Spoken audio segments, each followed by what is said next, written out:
Thanks for joining us in part 2 of our New England Tableland trip, where we explore and try to find some new hidden secrets and camp spots. In the last episode, we stayed at the Nymboida River Camp and found a beautiful, lesser-known river camp for the night. In the morning, we made our way into the neighbouring Dalmorton State Forrest and found a secret private campsite down by an unnamed creek. The weather forecast for the day predicted heavy storms, so let's see how we go. So much for rain and storms. Mind you, I won't speak too quickly, but yeah, so far the day has been good. We had a little bit of rain here and there, but I'm going for a swim now, so can't have been that bad. See how warm that is here. Beautiful, nice and fresh, a bit fresher than the morning, but exactly what you need to cool off a bit.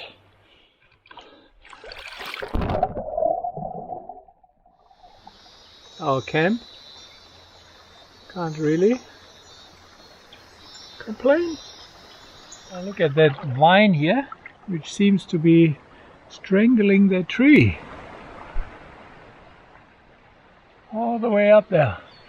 Unfortunately, the sun and blue sky wasn't about to last much longer, as we were soon to find out.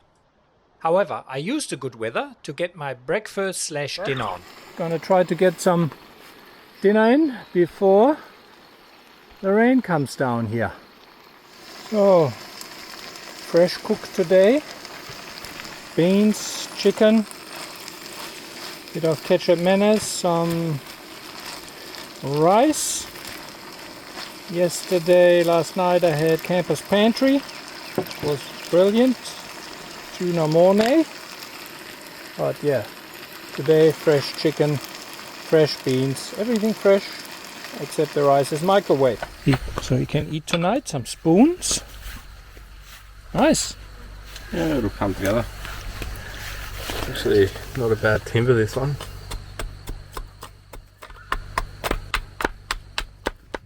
So there's some pretty cool gear in here actually. So these are for carving out the bowl. Okay. Of the spoon or cookser. So I do all sorts of stuff. There's another one, which is a gouging tool. Really useful for sort of getting into creating a bowl. Bigger one? Same, just bigger. These are for cookers, these ones. But that's pretty much a basic. The Morinove, I forget which one that is. There's two different versions of that, but yeah. You got to keep these tools razor sharp, eh? Absolutely razor sharp. What's all the sticks there with a cut on? That's sharpening, brother. Oh. So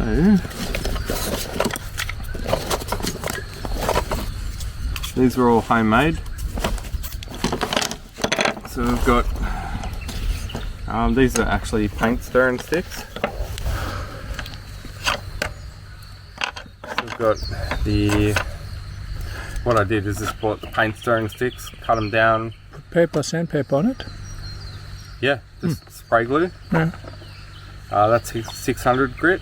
Huh? So just cut the sandpaper, put some spray glue. So that I use the flats for the knives. So I've got 600, 800, and then 1200 grit. And then the final one is just the timber itself with polish. I use this auto polish, metal polish. So apply it onto the bare wood and mate. Well, look, after I see all that professionalism, I expect to see a pretty decent spoon. Oh, very good. Yeah, it takes some time to do, like for me, because I'm not an expert. Yeah. So I've got to select the right timber and there's heaps to it. After a little bit of encouragement, Scotty got me to start my own spoon and get into a little bit of woodworking and trying to create my own spoon. That's certainly the first time I have done that. I used all of Scotty's tools, but I have to say it is very enjoyable.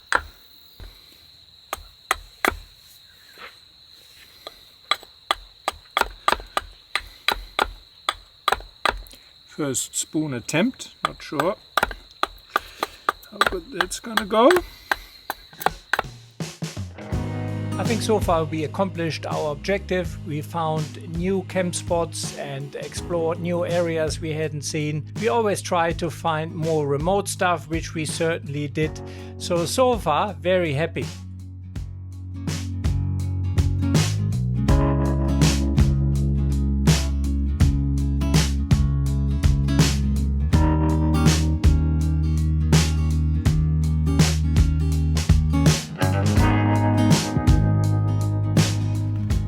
I think our good luck has run out. I just got the drone down and there's a little bit of rain starting. We hear a little bit of thunder. The staccatos happening here are pretty intense, eh? Whatever that is, but looks nice. It's pulsy lightning. So, that's a really shitty wall cloud right here, which means we're going to get dumped on. Yeah, it's coming right. Yeah. See that? Yeah, how pulsy it is? Yeah. Shit. All of a sudden, that wind picked up. Got everything tied down, hopefully.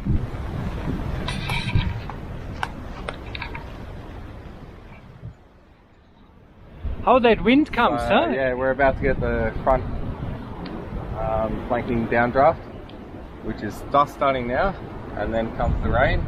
You can see it. See that? We're about to get smoked. Camps are going to drop. Oh.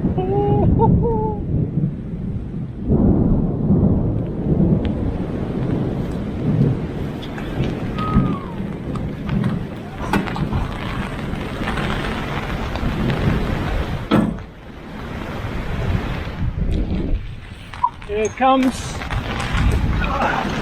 Batten down the hatches, guys. Oh shit, it goes. Look at that.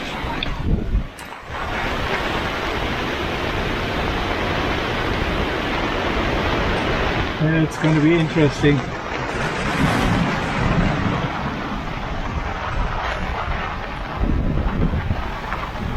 There's that rain.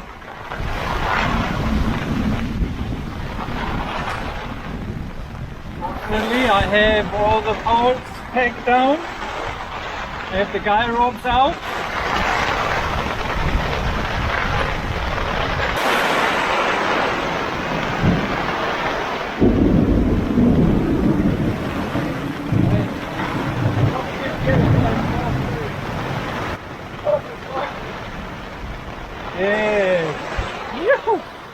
Look at that. I gotta say, I was so glad that I had my big super pack awnings, and they served me very, very well during this trip. We're lucky, it's actually not that good a storm. And it looks alright, but I think we're going to be out of this rain in a few minutes. So. Yeah, it's getting bright over there again. Yeah. Mind you, it is a bit waterlogged here now. I already had a swim and a bath, so... I think we should consider ourselves lucky. We're not getting smacked by that right now. I reckon it's two cells that have actually converted. It's getting proper angry now.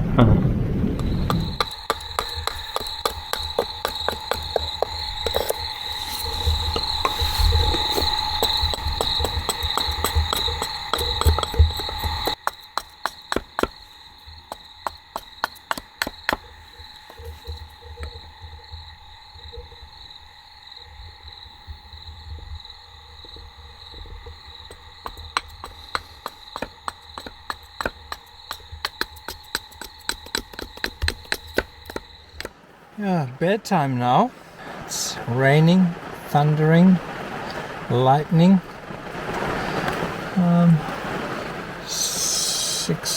6:30.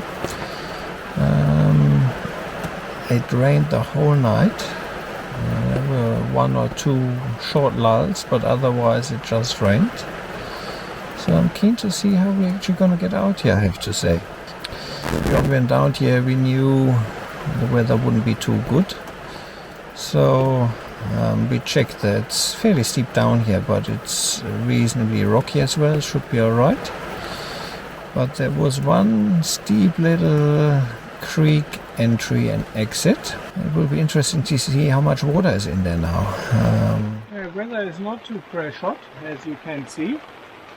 Rained the whole night, so I'm going to try to get out here now. It's going to be a little bit interesting.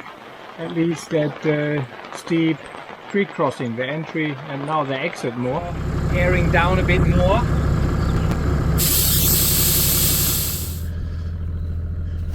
I'm really using that gold zero. All my other plugs are full, so I just plugged my light here in the gold zero. That light is brilliant, super bright, so you see we already emptied it. So I'm going to charge that now here, and yeah, I like it, it's good.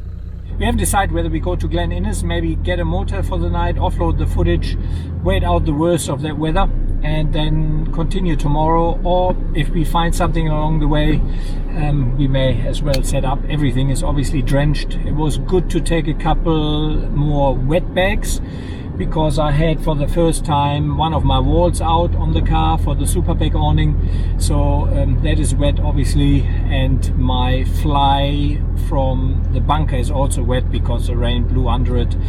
And yeah, anyway, a remnants of an old hut from yesteryear.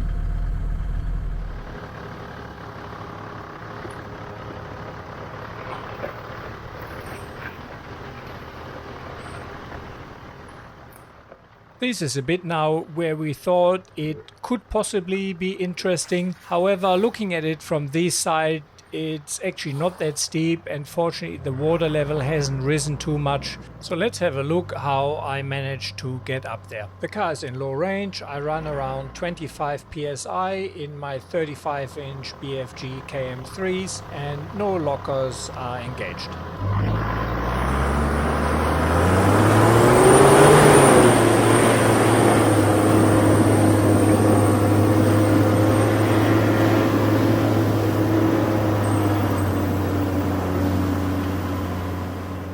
It turned out to be a no event, and we just drove it up without a single issue. It's got a good country here, and not too bad actually in the rain, with all the rocks and so on intermingled here. It's not too clay. No, I think, that little pinch out of the river is probably the worst part of it all, and that was the cakewalk. So yeah, no, it's lovely. It's been a nice little spot. It's actually really good. Just driving the road towards Glen Innes along the Boyd River. It's old Dalmorton village, a camping area. Unfortunately, according to the signage, the road into Guy Fawkes was closed. However, we met someone the day after who came from the other direction and drove through and said there was no issue whatsoever, and he didn't have any clue why the road closed sign was on the other end. The Old Glen Innes Road, sometimes also referred to as the Old Grafton Road, was constructed in the 1800s by civilian labor. The Dalmorton Tunnel is also known as the Convict Tunnel because rumor has it that it was constructed by convicts. However, it was actually hand-cut by underpaid labor and not built by convicts.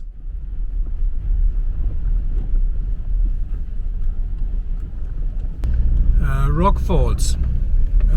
This road here, like the Armadale Kempsey Road, is often closed after heavy rain and storms because of rock falls. So a good old buddy sees me coming. He doesn't care. He stares me down.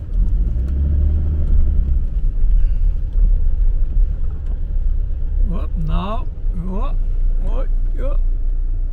For a second it looked like as he would try his horns against the cruiser. Just checking out some of the camp spots here, if we find something, extraordinary. I have to say, along the Old Glen Innes roads there are dozens of excellent campsites along the river. So in good weather that's definitely a great spot to set up camp for a while. We came past the new town of Mitchell campground, which I hadn't seen before, and decided to have a look and lunch. A jet boil is so quick, don't have anything to measure, so I'll Just go by view here. You could stir. 10 minutes wait. Lamb casserole, not something I usually would cook, I guess, or order, but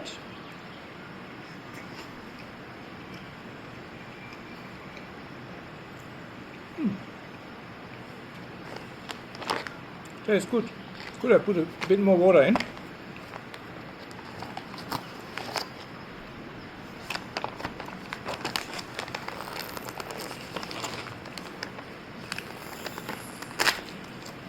I just wish it had some tear perforations, so you don't have to every time have your whole hand in it. That's the only thing. A bit annoying.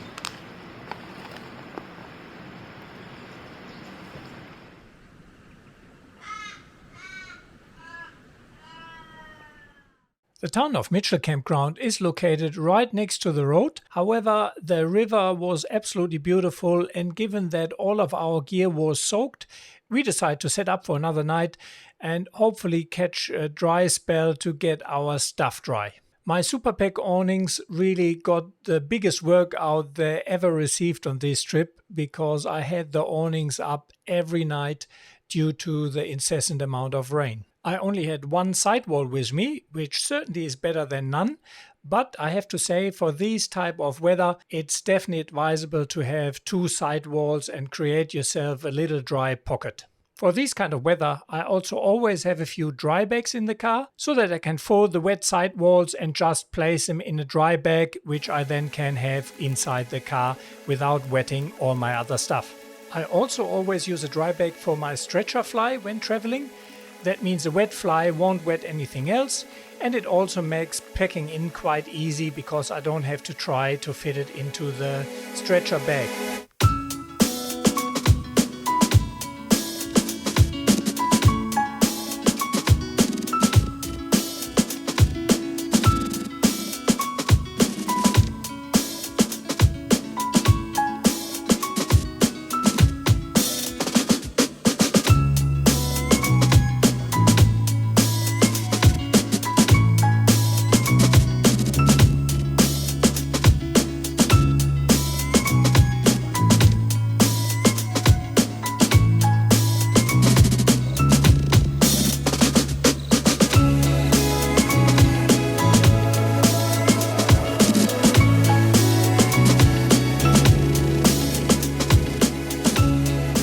Relaxing afternoon and had more time working on our respective spoons. Given that this was my first spoon, I have to say it's very satisfying making something with your hands, and I was quite happy with my a little crude but albeit fully working spoon. And I since bought a basic carving set for myself. I set Scotty the challenge to make fire in the rain only with steel and flint. Tools he could use. That's a kindling. I shall come back to that. The trouble is everything's pretty soaked. I don't think you just get that with a... Yeah, I'm not hopeful. I'm not optimistic, I am hopeful. I didn't want that to happen just yet.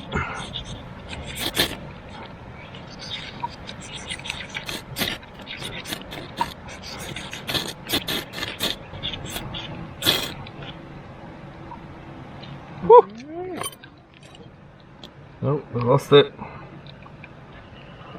No. Charcoal.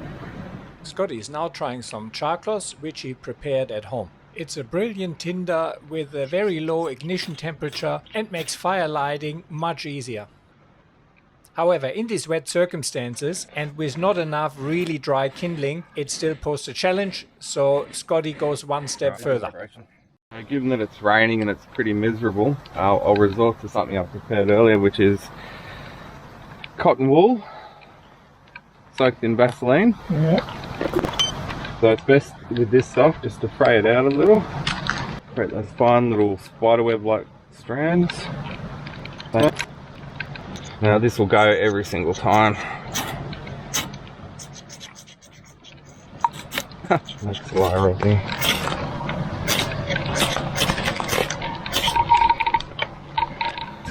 Yeah.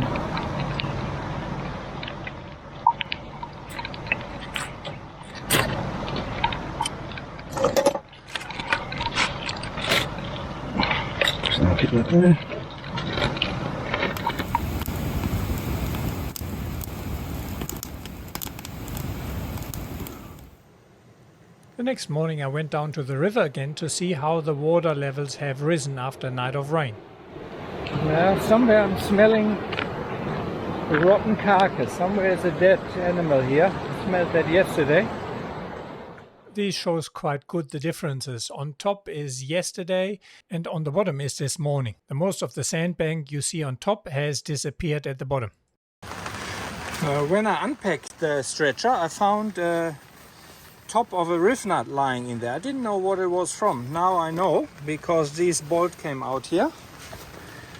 This riv nut.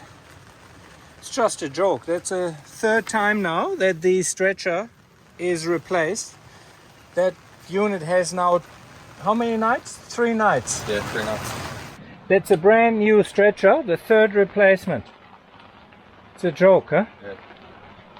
So let me give you some quick background info. I'm using the Austrail stretcher tents for many years and I do like them. The only downside is the flimsy fly, so you don't want to have them in severe rain. The Oztent Bunker is nearly double the price, but seemed to have a much thicker and more substantial fly. So in February 2018 I purchased an Oztent Bunker from Snowy's.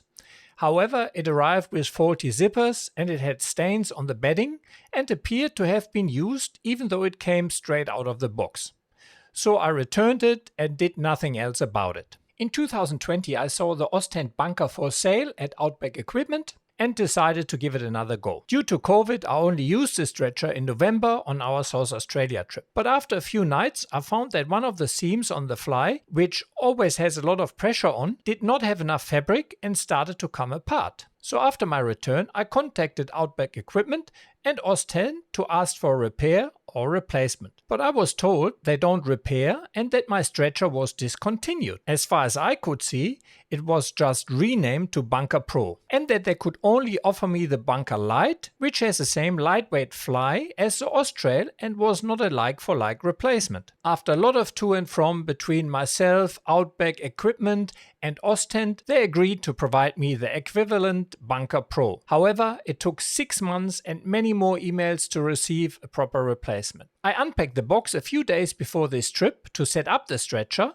once before the trip, something I recommend for every new purchase, and was surprised to find what looked like the cap of a metal rivet in the bag. I could not see where it was missing during a short inspection, so I took the stretcher on the trip only to find out where the issue was 3 days later. These could be self-repaired, however we had to go into town, which was possible on this trip. If these would have happened on one of my desert trips, there would have been no chance to get into town. I fixed the stretcher by replacing the riv nuts with proper bolts and nuts. However, I do expect a $600 stretcher to last more than 3 nights without the need for me to repair it. So I contacted Outback Equipment and Oztent again, and this time Oztent was receptive and called me directly. In my previous attempts, they could not be bothered and always referred me back to Outback Equipment. Supposedly, this was a batch issue and they now will send me a replacement stretcher. In comparison to the last replacement, I did not have to destroy the old stretcher, which in both cases I temporarily fixed at my expense, and I'm keen to see now if I have more luck with a third stretcher, so I can provide you my full review of the differences between the Oztent and Austrail stretchers. Thanks for watching, guys. That's it for this episode. In the next episode, we will be exploring whatever you can explore in the Guy Fawkes National Park, the Chalundi Mountain and Marengo State Forest, and we're gonna visit some epic lookouts and waterfalls. As always, if you enjoy my videos, please like, share and subscribe. And if you can, please consider to head over to Patreon and become one of my Patreon supporters. With the equivalent of a cup of coffee or two per month, you can help me to stay independent and to create these videos. Because really, this is a self-funded hobby of mine, and with a small income from YouTube and from my valued Patreon supporters, I'm still far away from breaking even.